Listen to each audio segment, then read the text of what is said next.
Odds are, if you were a child at around the same time I was, you grew up watching Disney Channel and Nickelodeon at about their prime. I'll be honest, having an older sibling helps, but I was hopping off of Disney Channel and becoming a hardcore iPad kid before it was cool and just at the right time. Now, I just want to do a quick little test.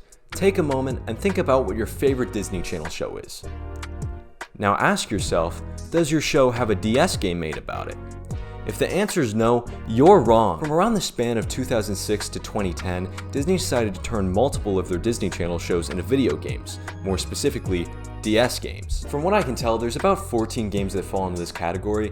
That includes 2 Sweet Life of Zack and Cody games, a Jonas Brothers and a Camp Rock game, the Cheetah Girls twice, Hannah Montana 3 times, Sunny with a Chance, That's So Raven, Cory in the House, and my personal favorite, 2 Wizards of Waverly Place games. Nowhere could I find these games easily documented, so I don't have any sales figures, but according to one of the reviews of the Cory in the House game, hands down the greatest game ever made, how else do you think the Nintendo DS sold over 150 million units? I'm not sure if I exactly believe that, but oddly enough, it has very good Metacritic scores. There are over 2,000 consumer reviews for the Cory in the House game, and they are widely positive.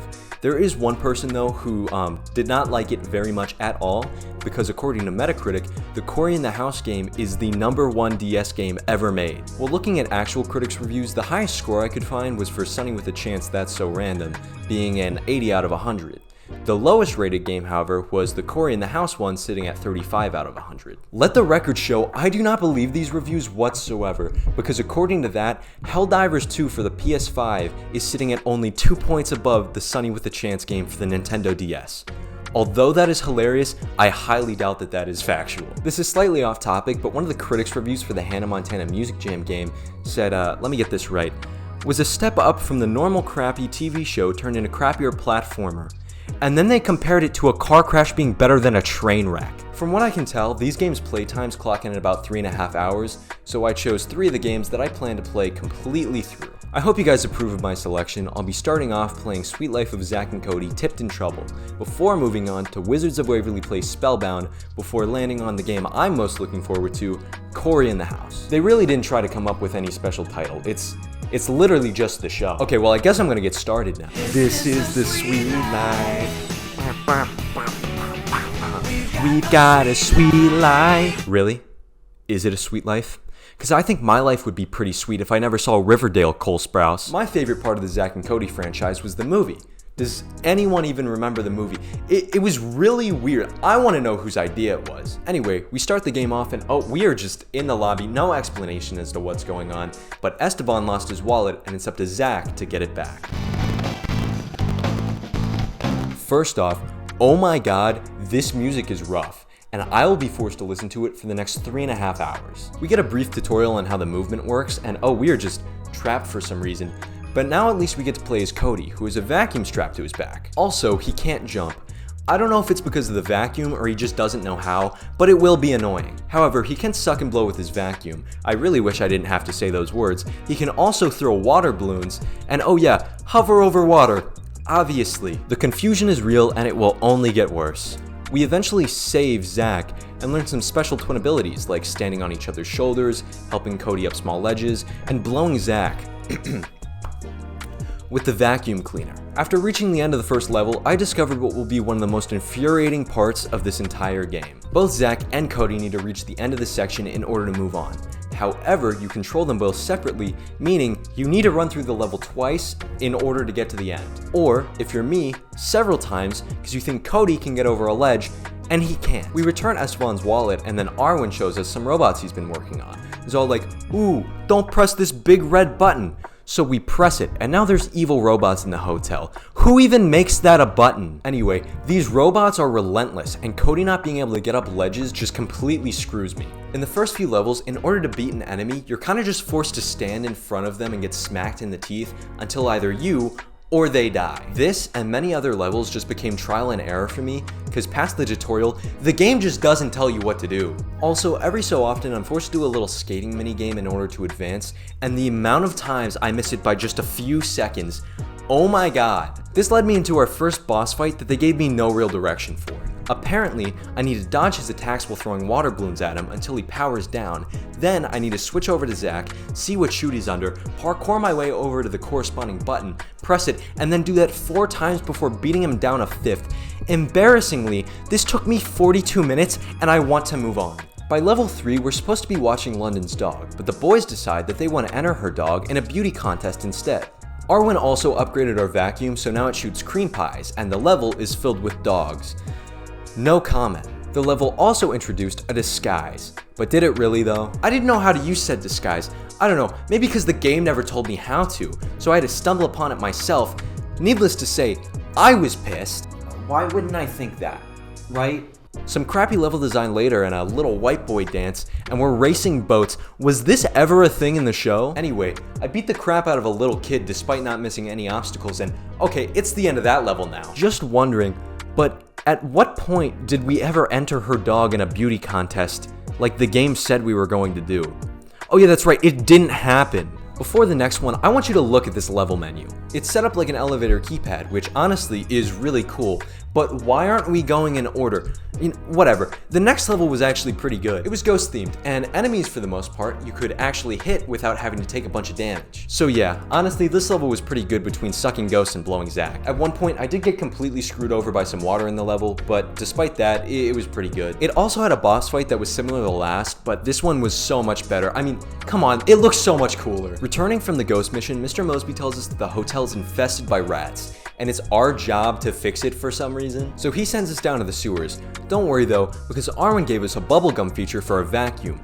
I don't fuck. It's the same as every other level. Barely survive enemies, use the same but different mechanics, get to the end of the level just to die and have to walk through it all over again. We even do the sailboat minigame again, just this time to hit a button instead of beating a child. And we find out that the rats are a distraction for a robbery taking place at the hotel. We do another sailboat minigame, but this time it's to alert authorities. I feel like I missed something because what is going on? So in the next level, our mom's abducted by aliens. We fight our way to the roof in order to have a discussion with the aliens before being forced to skate our way to the boss fight. This one's different though, no, I'm just kidding, it's the exact same thing. We had some close calls due to some impatience by me, but managed to barely beat out the alien threat. We then get woken up from our sleep because it was a dream the whole time. Yeah, this game sucks, moving on.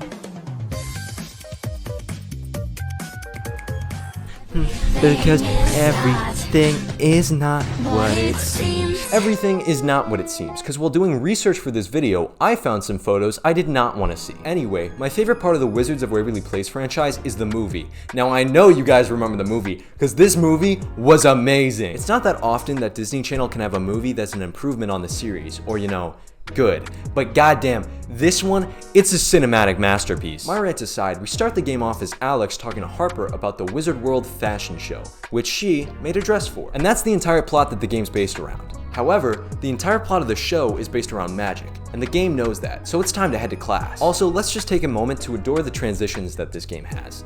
They're bad, but you know what's worse? How bad they did David D. Lewis with how his character looks. Look at that chin, it's worse than Matt Smith. We learn how to turn people into hamsters and how to undo spells. We're also taught not to do magic in front of these CIA looking guys, however, it's really just frowned upon. One of the students we turn back stares dead into the camera and evil laughs, so that's suspicious. We head home to find out that our dress is missing. Also, turns out Justin is dating the girl that evil laughed at us, Amy. Also, she signed up for the Wizard World fashion show. I'm not very bright, but I'm also not a complete moron, so yeah, she definitely took our dress. We learn a spell to move stuff around before looking for an item called the Finding Globe to hopefully help us find our dress. One hamster maze and a bad transition later, and we find out that our dress is in the storage room. 2 hamster mazes later, and we finally get there, and oh, okay, the level's over now. All these games end so abruptly with everything. While working at the sub shop, Harper and her new boyfriend walk in, and I've watched enough Twilight to know a vampire. Okay, I've never seen Twilight, but he's definitely a vampire. But just to make sure, we do the only reasonable thing, and we stalk them while disguised as someone else. So we continue stalking and decide to ruin their date and 5 other couples by making Max cast a stink spell on all the benches, before having Justin hide them all. But our plan backfired, which meant we needed to make him chase us as a hamster.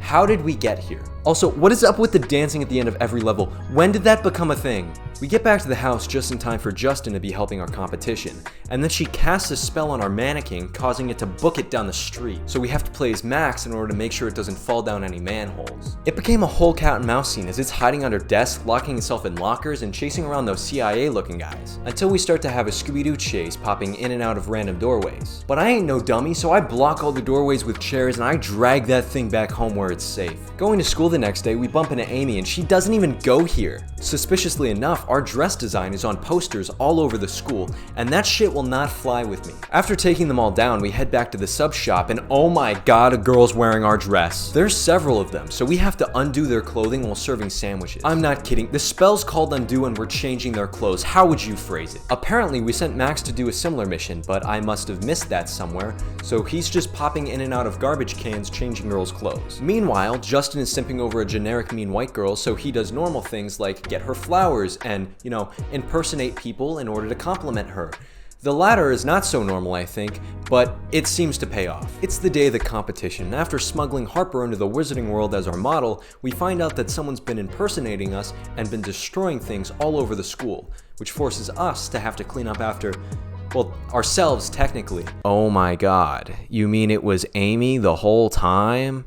What? So we chase that bitch down and we tackle her, and just as we're beating the shit, no, I'm kidding, she summons a giant ball and it kills us. But once I knew it was coming, we were fine. This led to the epic climax, a stink spell battle, until we accidentally turned 2 CIA agents into hamsters. But now there's 6 of them, and 9 of them got to my house somehow. Whatever, it's officially time for the fashion show, and with only our family in attendance, we win, causing Amy to storm off with Justin. Then Harper shows up with Vlad. I thought we snuck you in here to wear the dress. What was the point of that? And then we get some classic banner. Oh, that's it. Overall, I enjoyed this one more than the Zack and Cody mess, but that's really not saying much. Overall, this is just a much better, well put together game. It's not challenging, which makes sense for a kid's game, nor did it take that much time. Overall, Wizards of Waverly Place Spellbound took me under 2 hours to complete. For what it was and what it was supposed to be, it was a pretty good game though.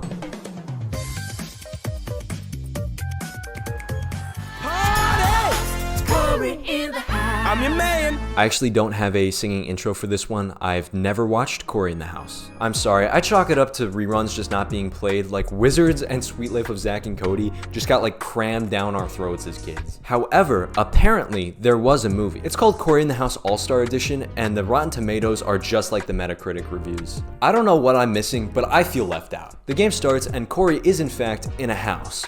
The White House. And he's recently won a toy competition with his very own bobblehead.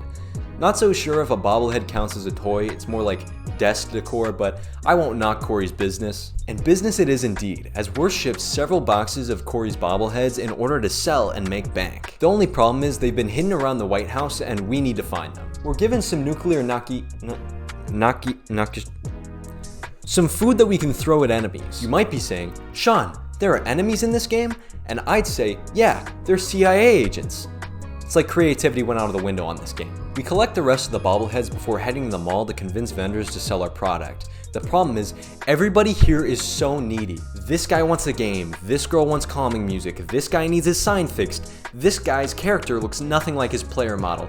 He's not a vendor, I just thought that was funny. Things finally start to come together as this lady knows where I can get a game. Also, she'll sell my bobblehead if I can tune a drum set. Apparently just playing them counts too, so after this one-off minigame, we can start collecting the items that our vendors need. Apparently the music minigame isn't a one-off, and also, unfortunately, I don't like it. The next day, Stickler tells us that our bobbleheads are hypnotizing people, and I don't know about you, but that seems a bit more violent than hypnotism. Also, some of these models are terrifying. We found Newt trapped in a room and then had to crack a passcode and send a fly that looked like it had a bomb strapped to its chest in order to free him. It was a bumpy ride at first, but we did it. After freeing Newt, we get to play as him, which led to a boss fight, which let us free Candy. I was then messing around too much and well, I died. Whoa, whoa, whoa, whoa, whoa, whoa, whoa, whoa, whoa, whoa, whoa, whoa, whoa. Where are we? No. Yes, we have to restart the level. I won't make you watch it, but I just wanted you to know that this happened, that way, it doesn't happen again in the future. We make it to the roof this time and find the juicer, which begs the question, what does he juice? Us. He tries to juice us. It doesn't last very long though, as we keep throwing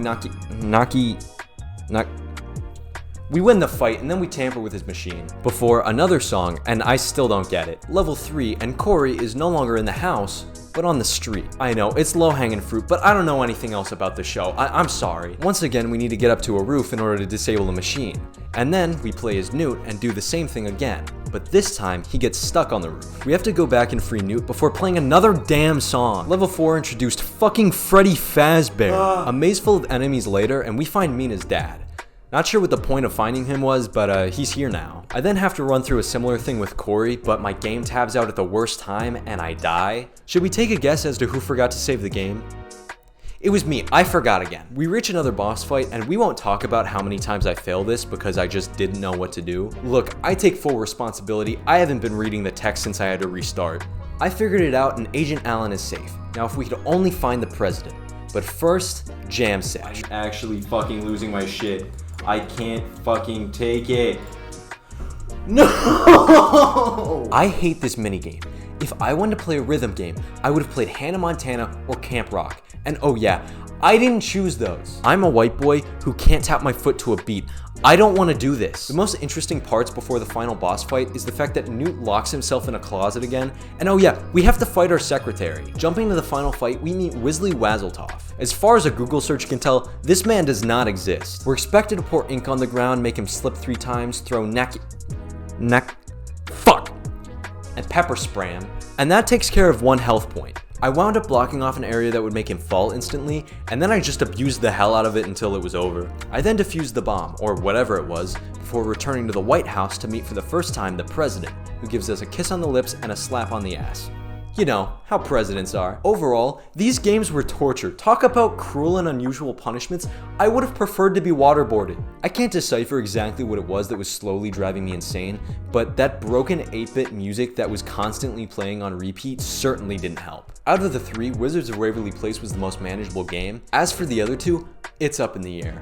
Cory in the House was definitely the most well put together game, but by the time I was done, my patience was just at an all-time low. By far, the best part of all these games were the endings, because it meant it was over. As for recommendations, don't play these games. I'm probably gonna edit it so I look more sane than I actually was, but I'm gonna be honest with you guys, I was losing it. I know this video is slightly different, but don't worry, because next week we're going back to focusing on one game. My Sims for the DS. A few of you asked for it, and I'm more than happy to make your wishes a reality. As always, if you have a game that you want to see a video on, make sure you leave a comment below, and I will see what I can do. Thank you guys again.